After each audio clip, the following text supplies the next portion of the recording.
This is CB Up for Discussion, a podcast series from Community Business where we tackle DE&I and wellbeing hot topics with special guests from across Asia. Hi, I'm Janet Ledger, the CEO of Community Business, and I'll be hosting our podcast for this episode. Today we're delighted to be up for discussion with Chief Risk Officer at Oasis Management and also co-founder of the Board Diversity Hong Kong Investors Initiative, Nasrine Ghozali. Thanks for joining us today. Thank you for having me. You're welcome. Nasrine is a seasoned investment manager professional, having worked in both Europe and Asia as an equities derivative trader, convertible bond strategies, and most recently as CRO for private investment managers Oasis.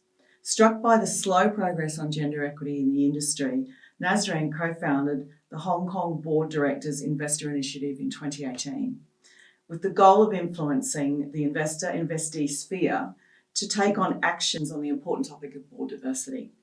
She is passionate about driving change at the top levels in Hong Kong when it comes to board diversity, using both her day job to highlight the corporate governance aspects of board diversity, as well as the Investors Initiative to drive the conversation at the wider level.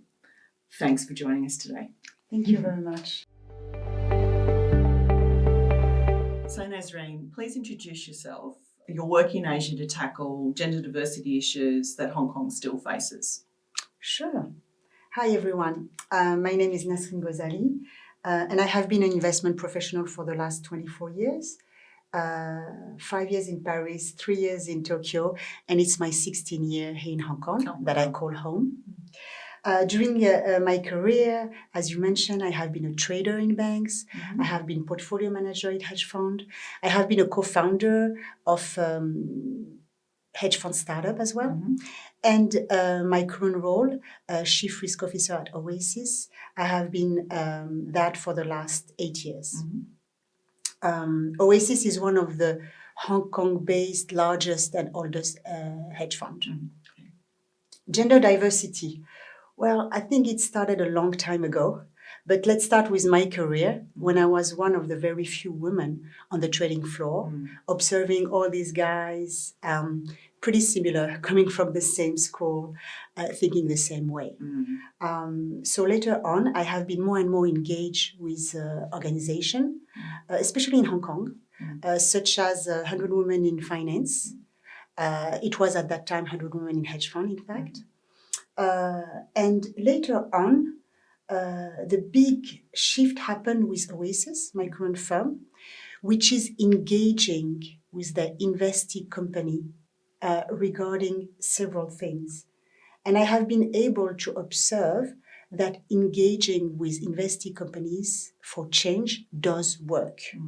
So if it works for operational improvements, for corporate governance items, why not also engaging on something I am passionate about, which is diversity? So that's why we are a proud co-founder of the Board Diversity Hong Kong Investor Initiative. We did that in 2018. And we have seen along the way more and more investors listening to that message and even engaging with the investee companies. Today, we are a group of 16 asset managers and asset owners, representing over 16 trillion US dollar of asset under management globally. So this group is now the 30% Club Investor Group. And personally, I'm also a member of the steering committee for the 30% Club Hong Kong chapter with you, Janet. That's right. Yeah. So why do you think Hong Kong is lagging behind other markets in Asia, particularly given we're seeing growth in other markets like Singapore and Malaysia? Yes, definitely. Well, in fact, Hong Kong used to lead in Asia 15 years ago, even 10 years ago. But what we have been seeing is that a lot of effort have been made globally and regionally to tackle the lack of diversity on boards. So that's why Hong Kong has fallen further behind globally and regionally.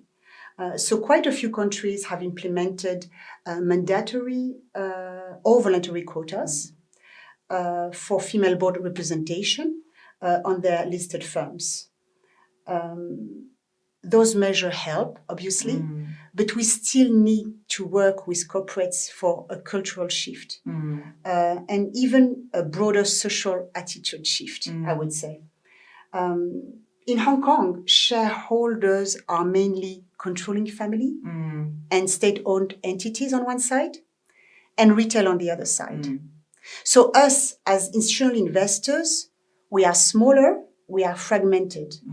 So coordinating our voices is our main goal with this initiative, with the 30% Club as well. But finally, we're seeing also changes in Hong Kong, as you know. We went from this voluntary disclosure of diversity policy to that policy being mandatory, to the big news, end of 2021, with the Hong Kong Exchange phase out of single gender boards. So with this 3-year grace period. So I think that's a very big moment for Hong Kong. And finally, we see better numbers in Hong Kong. So I will just give one number here. It's, better than me, because community business have been very important in getting those stats. But for many years, we were at 14% of female representation, right? And finally, now it's getting better. And for HSI component, the bigger index, we are almost at 19% now. So we're seeing some improvements, finally. And it shows that, as an NGO doing the Women on Boards reporting for a decade, at least kept it in the public eye. Yeah. But it's amazing to see now that HKEX are doing the reporting, that shift. Because it's much more visible, and that's the right place as to where that reporting should be. So with that looming deadline for no more male boards, what do you think that means for Hong Kong companies, and how do you think that is going to affect the landscape? Sure. So the deadline is end of this year already. We are going to the end of this 3-year grace period, and we want to take that as an opportunity to engage with company and show them the urgency of the matter. If we look at 0 female on board companies, we see that they are the direct target for that Hong Kong Exchange rule. We see that for HSI, they were around 16% in 2021. Now it's only 6% of the HSI component that have 0 women on their board. If we look at all the Hong Kong listed companies, which is over 2,600 companies, we went from 30% with no female on the board in 2021 to 18.7%. So this is a great tool for us to engage with company, to ask them about their nomination committee, to ask them about their nomination process, to even have broader questions around not only the board composition in terms of gender diversity, but also the independence of the director, also the evaluation of the board over time. So really opening up to a lot of governance questions. So not just a shift in the gender participation, but also improvement in overall governance. Definitely. Yeah.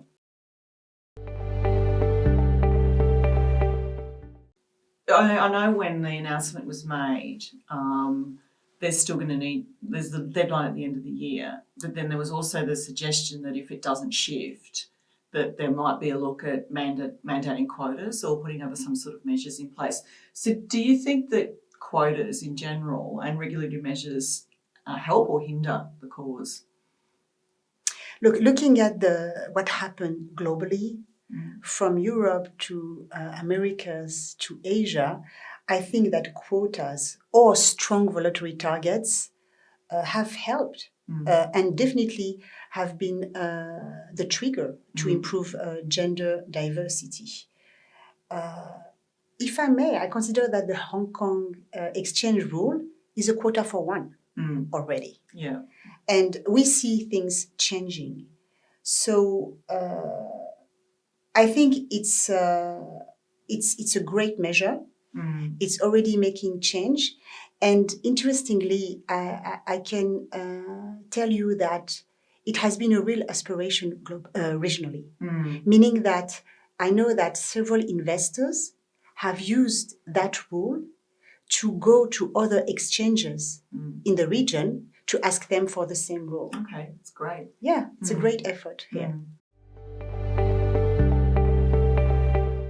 So one of the reasons often cited for why they don't have women on particular boards is not enough women in the pipeline.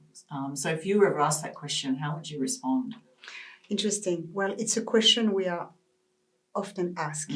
With the group, when we engage with companies, and we have been first targeting companies with no female on their board, that's one of the main subject they use to explain that they don't have women. They explain that they couldn't find the woman internally.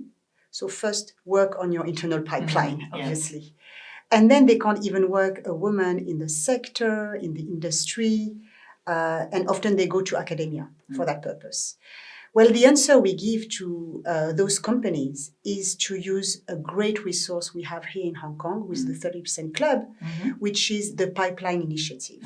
There is this Women to Watch group, which reflects the fact that in Hong Kong we have a great pipeline of talented women, very capable women, skilled women in the mid to high level in their companies. That you can use here in Hong Kong. So we give them access to that Women to Watch list via the 30% Club. In fact, it's such a great initiative that we have in Hong Kong that I know that other 30% Club in the region are jealous about. Yeah. So for instance, at Oasis, my company, we had that question in Japan that I mentioned earlier. And because we don't have such a list that we can use, my company have been the sponsor of scholarship for female women director-to-be with the Board Director Training Institutes. And we have been doing that for over 2 years now to also show a pipeline of women. So I think the pipeline is here. We just need to prove it and to give access to it. What would be your advice to galvanise change in Hong Kong and right across the region? I strongly believe, obviously, that board diversity is critical for strong governance and for decision making. And I think that this focus on corporate governance is paramount. My firm, Oasis, we are very much engaged with Japanese companies, and we are quite well known in Japan for our engagement, sometimes public engagements, to improve different things, including corporate governance. And after decades of the Japanese markets not doing much, we finally see the Japan market going up last year and this year, quite a lot. And one of the big reasons that everyone agrees on is that it's because of this corporate governance revolution. Right. So that's what we want for Hong Kong as well. We want to work on that. We want Hong Kong to embrace more and more corporate governance improvements. Great, thanks. Thanks for joining us today, Nasrine. Thank you so much for having me. Thank you. Thank you for listening to CB Up for Discussion. For more information about our work across Asia, head to the Community Business website.